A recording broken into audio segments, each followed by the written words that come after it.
9 out of 10 people with lung cancer will die from this disease because by the time it is diagnosed, it has already spread in the body. What are the numbers like in Australia, and can you tell us a bit more about the lung cancer screening program? Okay. The estimated Australians who are going to suffer from this disease is 14,000 people are going to suffer from the disease. In fact, the mortality rate of lung cancer in Australia is 14,000 people per year, and that's 17% of the whole cancer death in Australia. So it's a huge number.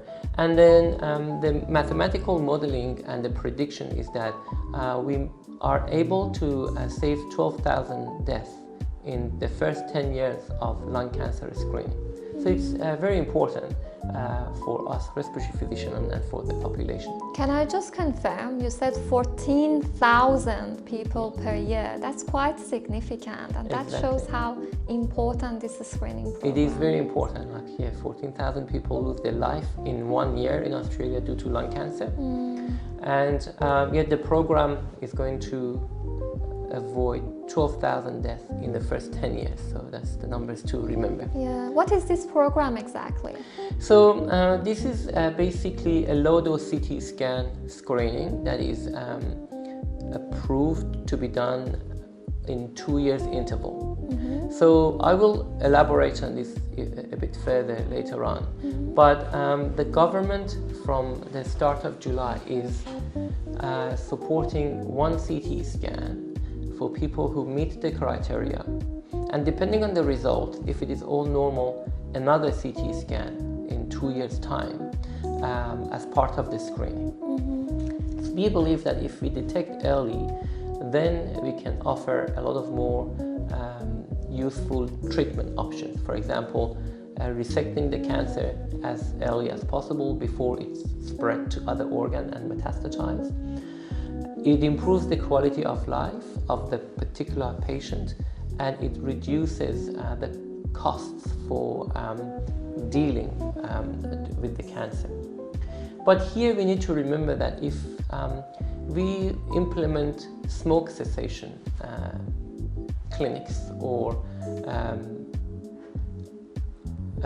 make patients to stop smoking early, after 7 years of stopping smoking, there is 20% reduction in the mortality of those patients.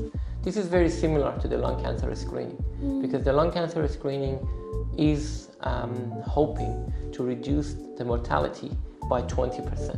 So smoke cessation is very important. Yes, you have done a master's in public health, so we know each other's perspective. Yes. As they always say, prevention, primary prevention is much better than dealing with the treatment phase. Exactly.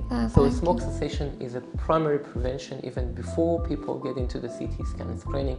If they stopped smoking 10 years ago, they don't even qualify to be scanned, which is good. Yeah, perfect. So you mentioned low-dose CT scan. Why low-dose CT? What is the difference between low-dose CT and a routine CT scan? The difference between that is actually the amount of radiation.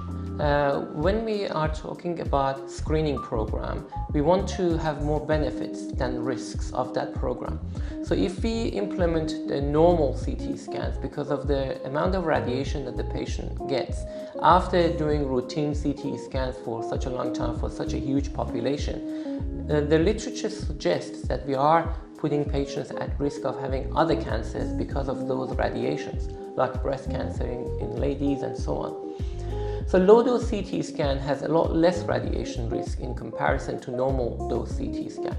So in particular, for example, if you are having an air travel, you expose yourself to radiation, and the amount of that is measured by a unit called millisievert, and that's 0.04 millisievert. If you are having an X-ray, just simple X-ray of the chest, the radiation dose is 0.1 millisievert.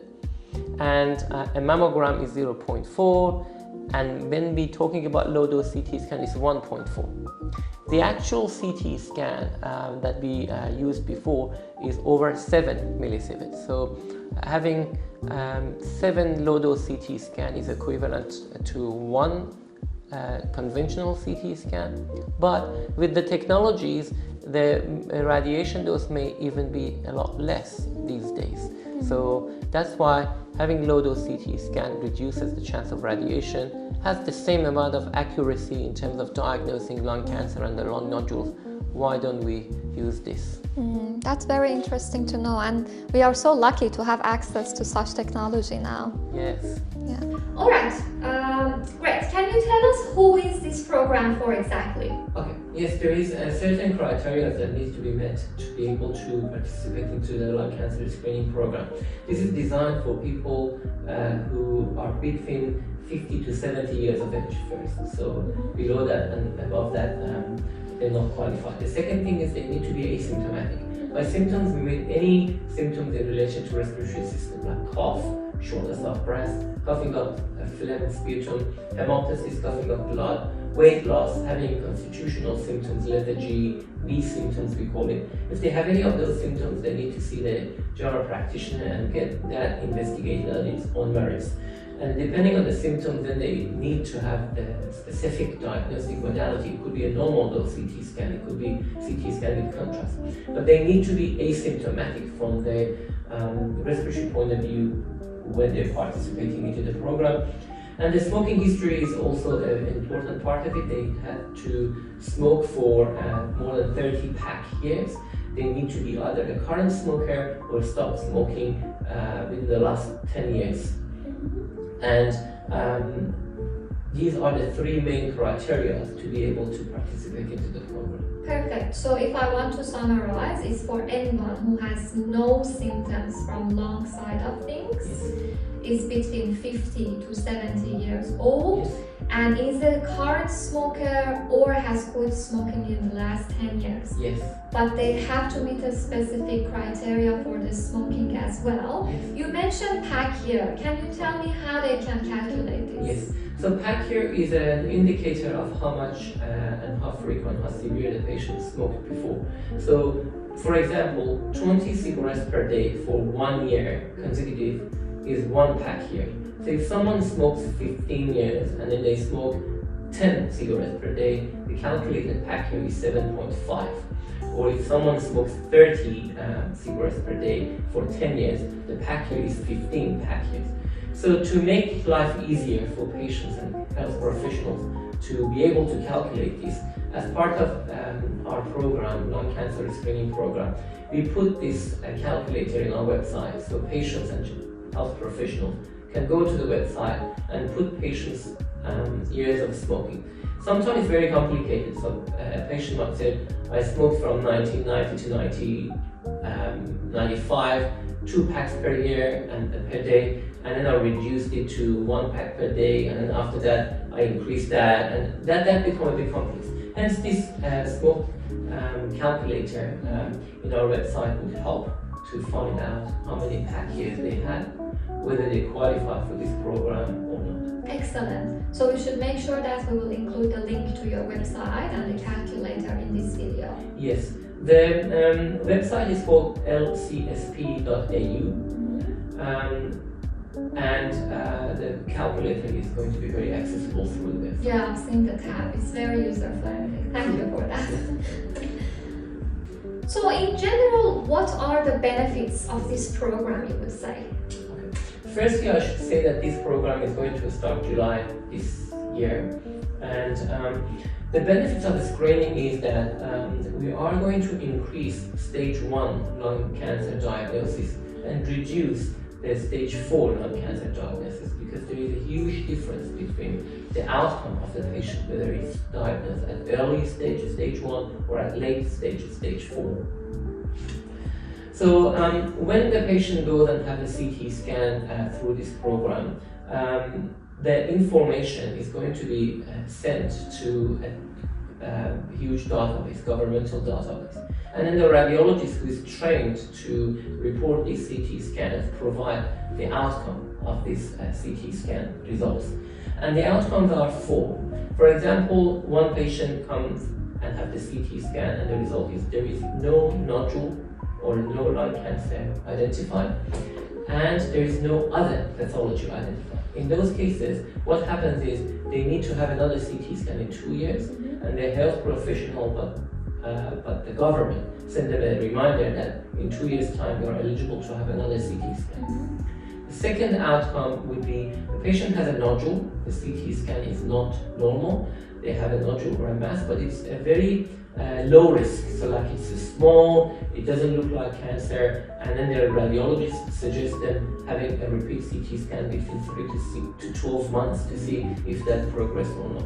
This is a little bit still in gray area because a patient or the GP may not be quite comfortable to see whether they do 3 months or 12 months, whether they want to have an earlier CT scan, any other intervention. In that case, they may consult with the respiratory physicians. The third option, the third outcome is that their report is that this is a high risk nodule, something like cancer. The size is big, 3 centimeter, 2.5 centimeters, speculated nodule. They need to be reviewed as soon as possible by a respiratory physician to act. The fourth outcome of these scans is that there is no nodule found, there is no evidence of cancer, but there is something else found. So like lung fibrosis, early fibrosis of the lung, emphysema, because the old smoker they could have emphysema, coronary artery calcification, other problems like kidney cyst, adrenal cyst, liver cyst, thyroid problems. These are all the other possibilities that the CT scan might identify. So we need to have ways to deal with these too. But it's interesting that you mentioned that, because I have had patients who have done a CT scan of the chest for the lung symptom assessment, and they were found to have a significant heart disease. Yes. The coronary artery that you mentioned was so calcified that the radiologist called me and said that this patient needs to be sent to a heart specialist. Yes. So it's very helpful to get that outcome as a side benefit. It is very helpful, and in fact, 30% or 34% of CT scans that we do not show lung nodule, but they do show something else. And in particular, when it comes to the coronary artery disease, about 10% of CT scans might actually show that. Reverse is possible too. Sometimes we send patients who have coronary CT scans, coronary angiogram, and the pathologist or the radiologist calls us and says, I can see pulmonary emboli, or I can see a lung mass, can you help? So yes, that both way is useful to see the results and help the patient. That is right, yes. So let's be honest, every program has got its downsides. Yes. What are the downsides of this program? There is a lot of challenges. Firstly, the workforce. Like every GP in Australia per week is going to see 1.73 more patients per week, and every radiologist or respiratory physician is going to see like about 5 patients a week for this program. So workforce and working as a group is a very important challenge, because lung cancer screening is not just a CT scan. We need to develop different services, so you need to work as a group. Lung cancer screening center, for example, lung cancer screening service. You need to have access to not only just a low-dose CT scan, a conventional CT scan, PET scanning, CT scan, guided biopsies, pleural ultrasound, aspiration of the pleural fluid, endobronchial ultrasound, radiation oncologist who is available, oncologists, surgical colleagues who are available. It has to be able to deliver as a whole package. Each patient who is at high risk should be presented in a meeting. So it should be as a service. So access to that service is a very important and limiting factor. The other challenge is the false positive rates. Every CT scan that you do might show something, but they're not all cancer. In fact, the minority of the abnormal findings is cancer, which I elaborate further in the future. And the other lung findings, some people might have other lung problems. And also participation rate. Like even with best models of care that's been implemented in the world, the participation rate is not 100%. So at best, in Australia, we're hoping to reach 60%. So the bottleneck of this program is going to be patients' participation and then access to a multidisciplinary meeting, a nodule meeting basically. I think you mentioned this before as well. So the patients, if they do the scan as a screening before they have any symptoms, then the scan will be able to find the disease in an earlier stage where we can treat the disease. But still so many patients are scared of being diagnosed with this condition. Would you be able to tell us a little bit more about this? Yes. You know, according to previous available literature in US and SLT trial, the participation rate was only 4%. And in UK, they advertised heavily in the communities where a truck was going to the suburbs and calling for lung cancer screening. The success rate was only 56%. In UK, what they did not call it lung cancer screening program, they call it lung health. And that improved the participation rate, because when you're saying about lung cancer, everybody is a bit hesitant, they may not wish to come forward. But they call it lung health, and that's what we did in our group. For patients' benefits, we call our program lung care. So what the patients see outside, we advertise as lung care, and through GPs we call it lung cancer screening program. Hopefully this means that there is a bit of more positive attitude towards the patients coming forward for the screening. Australia is expecting to have 60% participation. It is very optimistic, I hope we get there, but specifically in remote areas, in Aboriginal communities, people with lower socioeconomic status, and also people who have English as a second language, there might be some limitation. So our group is advertising the program in Persian language and Chinese language. So our website is including these two languages as well to increase the participation and get the message to the broader communities. Perfect. And how are we addressing the rest of the challenges? So the rest of the challenges, you have to work as a group. For example, multidisciplinary meeting is very important. So every person who is diagnosed with nodule does not have cancer. So to reduce the chance of overdiagnosis or underdiagnosis, we need to be able to have access to multidisciplinary meetings and present patients to the multidisciplinary meeting in a timely manner. The non-cancerous nodules is a big challenge. For example, if we screen 1,000 people, 21 cancers are identified and 3 of those are diagnosed at early stage. Hence the 20% reduction in mortality has been seen in the research. But 356 people are going to have nodules that are not cancer, and then approaching them with CT biopsies and open lung biopsy, that might be unnecessary. So it's important to have a system of dealing with non-cancerous lesions, hence multidisciplinary meeting is very important. The multidisciplinary meeting is accurate in about 94%. Again, it has its own shortcomings, false positives and false negatives, but that's the best way of approaching these nodules. This reminds me actually of breast cancer and how the fibronodular breast lesions are identified and causes stress for individuals. But you mentioned multidisciplinary team meetings. Can you tell us a bit more? What are they? What happens in them? In the multidisciplinary meeting, when the patient is happy and the health practitioner referring the patient are happy, the CT scans that are moderate to high risk are presented within a group of specialists. So we have 1 or 2 radiologists, a few respiratory physicians, oncologists, radiation oncologists, thoracic surgeons in the meeting, and then we present each scan, and if a bit of patient's history is available, we present that too, and then see what is the best next approach. Do they need to have CT guided biopsy now? Does the lung need to come out now? Do they need to have endobronchial ultrasound to assess the lymph nodes of the lung? Do they need to have a PET scan, or should we wait and repeat the CT scan to see if they get bigger or not? So each individual might benefit from each of these interventions.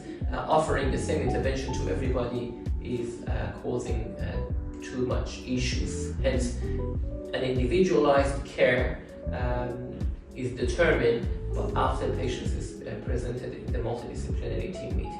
That sounds great, isn't it? It sounds great, but availability is very scarce and very important. Alright, any other challenges that we haven't discussed yet? We did briefly talk about incidental findings of like someone coming for lung cancer screening and you find something else. You find lung fibrosis, you find COP, emphysema, you find coronary artery calcification, cysts of other organs. In fact, 34% of these CT scans are going to show some other diseases. Almost 1 in 3 CT scans that you do is going to find out something else. 40% of the CT scan after 3 years of CT scanning showed there was an abnormality. So the numbers is important to know: extrathoracic, intrathoracic, and the majority of these findings were related to emphysema. So 43% of people who came through this program had emphysema, followed by coronary artery calcification by 12%. The calcium score was high, and other organ masses by less numbers. So it is important to tell the patient that look, we are sending you to have this lung cancer screening program or to check your lung health, but not only are we looking for cancer, there is a possibility that we could find other problems like scarring of the lung or lung fibrosis. So it's best to tell them on the first consult that this is a door open to an unknown room. You don't know what is there for you. That is true. So my thinking is that this reminds me of this Rumi's poem that he describes this elephant being in a dark room, and he sends different people into the room and asks them, can you touch this object in the dark room and tell me what it is? And then depending on which organ or which part of the elephant the individual touch, they say, I think this is it. So like for example, someone might say it's a fan, or it's a rope, or it's a column, or it's a wall. But when you give them like candle, each individual will say exactly the same things. I say, look, I think this is like an elephant. So that's what we're hoping to achieve with this multidisciplinary meeting. And then Maulana Rumi says, if they each had a candle in the palm, their diverse saying would merge into one. So that's the value of multidisciplinary meeting. Well, the outcome of all of this, as you said, is 12,000 lives will be saved in the next 10 years from the screening program, and that's something considerable. And this is not accounting for the incidental findings that are being dealt with on the site. Is that yes, right? That's exactly right. That 12,000 lives that is going to be saved in the first 10 years of lung cancer screening is only through lung cancer itself. But a lot of other lives will be saved because of other findings that we have. For example, in other studies, we found that if 1,000 people are not screened with low-dose lung CT scan for lung cancer, 75 will die from other causes like heart attack, or they could have a pancreas lesion or some other things.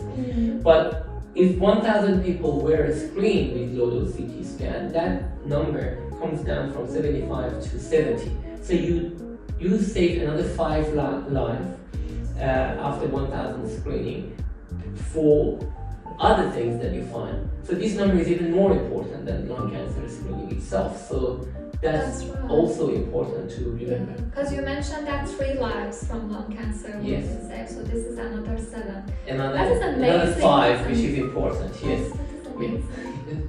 So what is a rapid access lung nodule clinic? Okay, so we have developed this rapid access lung nodule clinic, or we have developed this center called Lung Cancer Screening Center, and rapid access lung clinic is a part of that. We are going to highlight the benefits of a dedicated service. If you have a dedicated service with all these people present, and then you have a CT scanner, and you have a group of people who are able to provide a rapid access review and care to the patients. So basically, first we know that it is an evidence-based program. So we follow the government design guidelines, and we include the overseas experience as well. And we're dealing with positive results in the best possible way, in the shortest possible time and more efficient possible way through a multidisciplinary meeting. This hopefully prevents unnecessary procedures, which is a challenge in the future. Accessing the procedures is very important. For example, when the lung cancer screening program starts, so many people need to have lung biopsy, so many people need to have endobronchial ultrasound. And all of them are actually, as I mentioned before, are not for cancer, so they can block the system, and people who actually have, that's very important, nodule that is cancer, has to go through the waiting time. So having a rapid access clinic brings the patient to the clinic and brings that patients to the meeting as soon as possible. The benefit from that is the team is experienced, they learn from the experience that they have, they already have availability to consultation with other colleagues, and it reduces the delay to the diagnosis. So as we understand, people who have been diagnosed with cancer have had treatments, whether successful or unsuccessful. If the disease progresses and they are reaching to the end, the stages of their life, when you interview them and ask them when is the most difficult time from the diagnosis to now that you are terminal, they all, majority of them say that the time that someone told me that I have something wrong in my CT scan to the time that I actually knew what was going on was the most difficult and challenging time. Hopefully with these rapid access clinics, we minimize that time of anxiety and suffering for the patients and also provide a high quality care to the patients.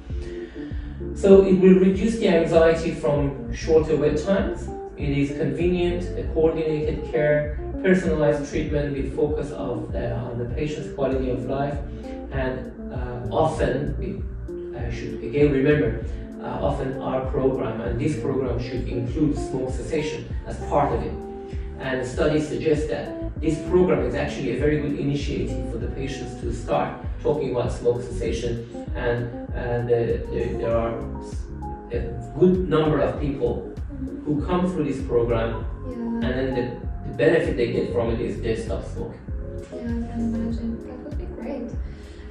So already I think Australia is running behind compared to other countries. When is this program being rolled out?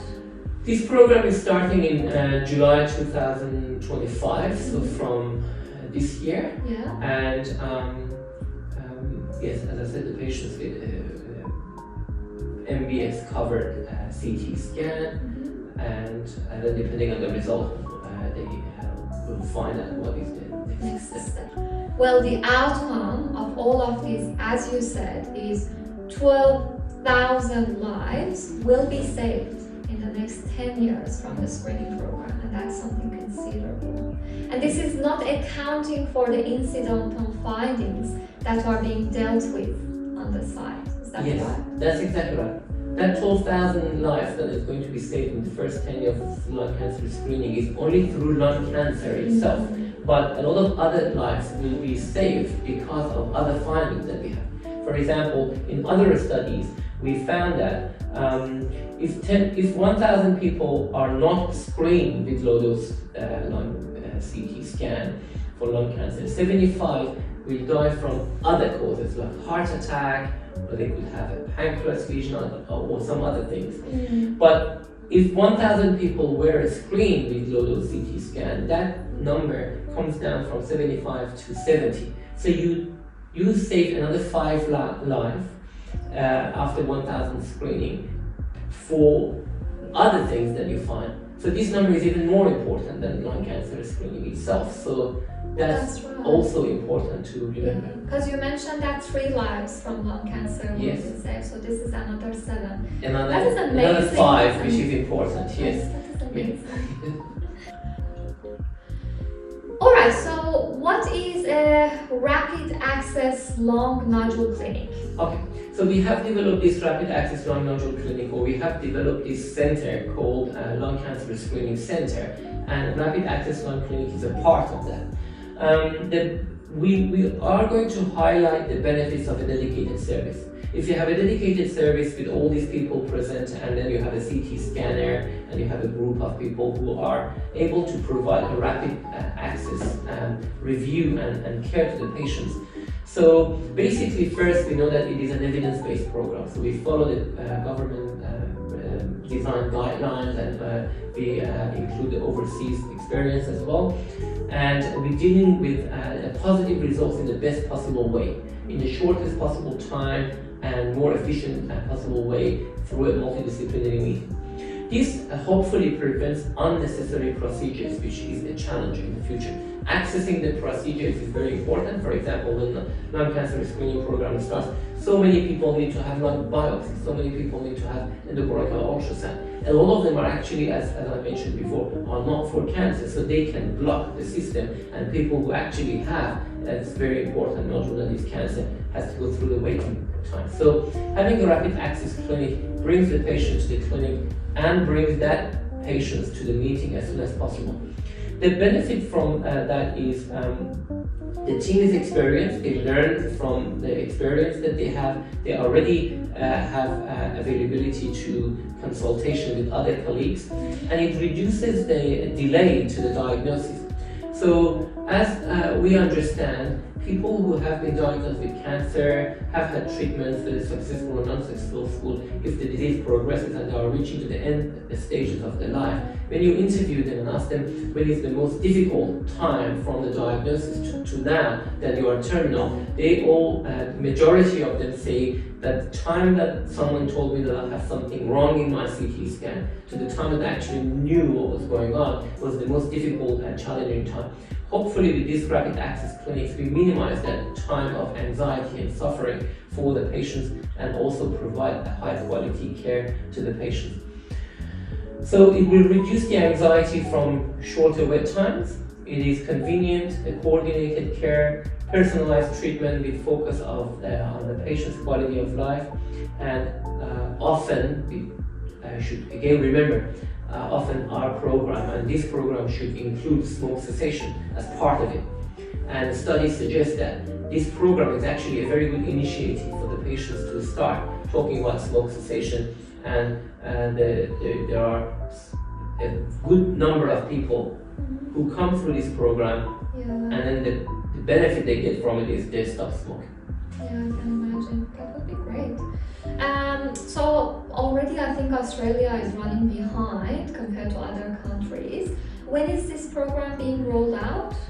This program is starting in July 2025, so from this year. Yeah. And yes, as I said, the patients get MBS covered CT scan, and then depending on the result, they will find out what is the next step. Okay, perfect. Ali, can you tell me what is a rapid access lung nodule clinic? Okay, so rapid access lung nodule clinic is a part of this service.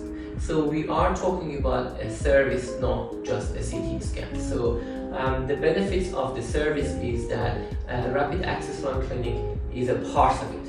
So we are hoping and working towards being able to deliver an evidence-based program to the patients who are referred to the center. So we're dealing with the false positive, with the positive results in the best possible way, reducing the chance of overdiagnosis and underdiagnosis.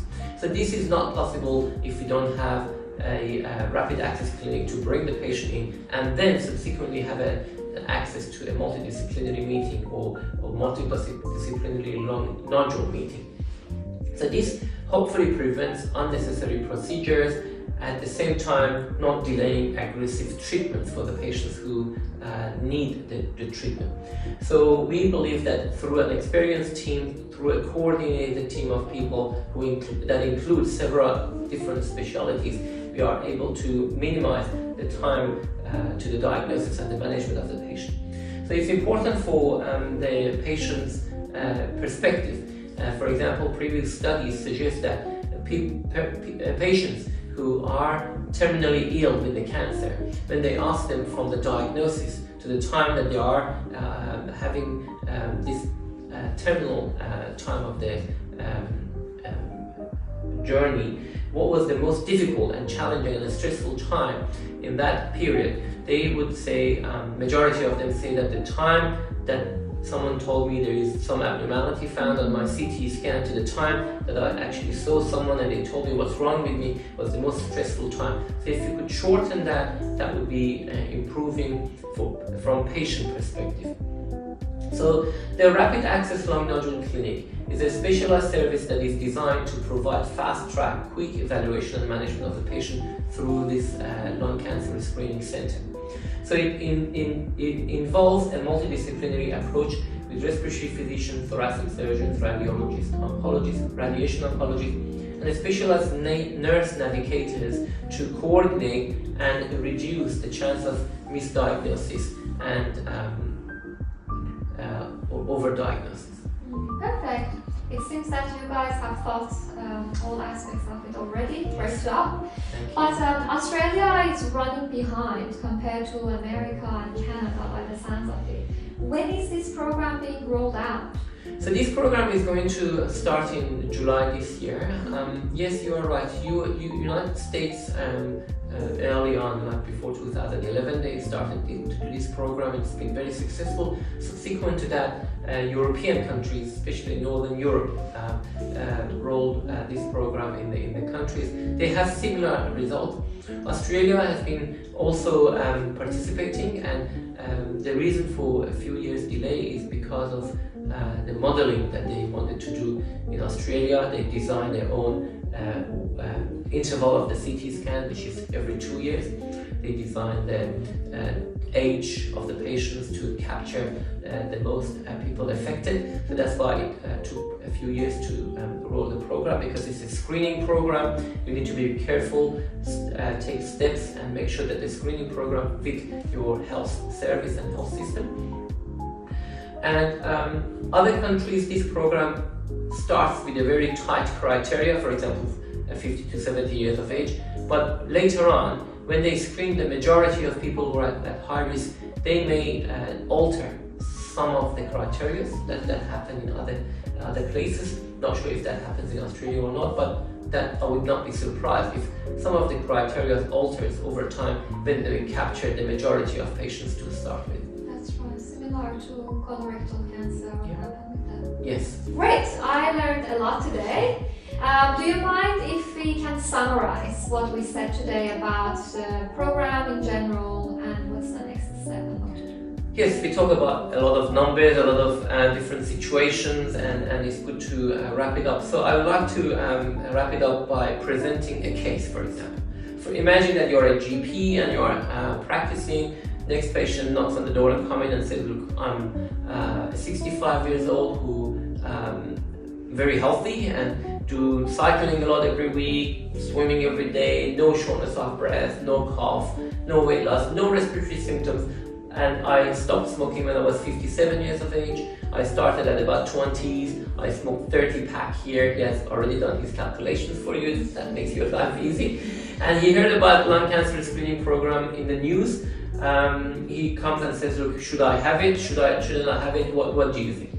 So based on what we said already, we can tell him that yes, you are eligible for lung cancer screening program. You are 60 years of age, between 50 to 70. You smoke for more than 30 years. You are very healthy. You don't have any symptoms. I suggest you to have it. I agree that this is a good program for you. But I want you to know that if we do a CT scan, there is 38% chance that you have a lung nodule. And there is 34% chance that you have no nodule, but we find something else, a thyroid problem, a kidney problem, or lung fibrosis, or emphysema. So out of that 38% who have nodule, only 5% of those nodules are cancer, and about 95% is not lung cancer. So if we find a nodule, depending on how it looks like, how big it is, where it is, and what the situation is, it may not be cancer. As long as you are aware of these challenges, let's go ahead and participate into the program. It will reduce the mortality from lung cancer by 20%. number needed to screen is about 350 for lung cancer mortality benefit. In comparison to breast cancer screening, which is more than 700, it's almost half of that, so it's a very valuable screening modality. Amazing. Thank you very much, Ali. Thanks for your time and questions.